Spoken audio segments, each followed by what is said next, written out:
শুভ সকাল সবাইকে। আজ রোববারের সকাল, বাইরে বেরিয়েই দেখি আকাশে খুব সুন্দর রোদ ঝলমল করছে। দেখেই মনটা খুব খুশি হয়ে গেল, কারণ রোদ ওঠাটা আজকে খুব জরুরি ছিল। আমরা যাব আজ বার্মিংহাম, তাই বৃষ্টি পড়লে খুব একটা ভালো হতো বলে আমার মনে হয় না। এই ভিডিওতে দেখাবো কিভাবে বার্মিংহাম যাব, মানে কিভাবে আপনারা রিডিং থেকে বার্মিংহাম পৌঁছবেন। তাহলে যাই, রেডি হয়ে নিই। জুস খেয়ে ব্রেকফাস্ট করে চটপট রেডি হয়ে গেলাম, কিন্তু সেগুলো আর দেখালাম না। যাই হোক, এবার স্টেশনে পৌঁছই। স্টেশনে এসে বেশ খানিকক্ষণ বসে থাকতে হলো, তাও প্রায় 15 মিনিট মতন। অপেক্ষা করতে করতে ট্রেন চলে এলো। ট্রেন আসার পর ট্রেনে উঠে সিট খোঁজার পালা শুরু হলো, কারণ আমি সবসময় একটু কনফিউজে থাকি। যাই হোক, অবশেষে সিটের দেখা মিলল। সিটে বসে গেলাম।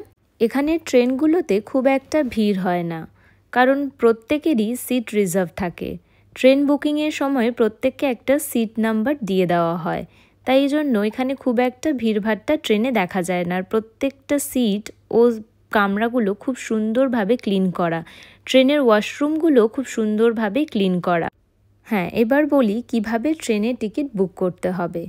তবে আমি ট্রেনের টিকিট কোনোদিনই বুক করিনি, আমার বরমশাই ট্রেনের টিকিট বুক করে। যতদূর জানি অনলাইনেই আমাদের প্রত্যেকবার ট্রেনের টিকিট বুক করতে হয়, তার সাথে ট্রাভেল কার্ডও রাখতে হয়, কারণ প্রত্যেকবারেই যখনই আমরা ট্রাভেল করি ট্রাভেল কার্ডটা ম্যান্ডেটারি, সববারেই কিন্তু চেক করে। কথা বলতে বলতেই পৌঁছে গেলাম বার্মিংহাম স্টেশন। তবে আজ কিন্তু বার্মিংহামের উদ্দেশ্যে আমরা আসিনি, আমরা এখান থেকে যাব চকলেট ওয়ার্ল্ডে। এখান থেকে চকলেট ওয়ার্ল্ড যেতে গেলে আরও একটা ট্রেনে করে বনভিল যেতে হয়, সেটা আমি অন্য একটা ভিডিওতে দেখাবো।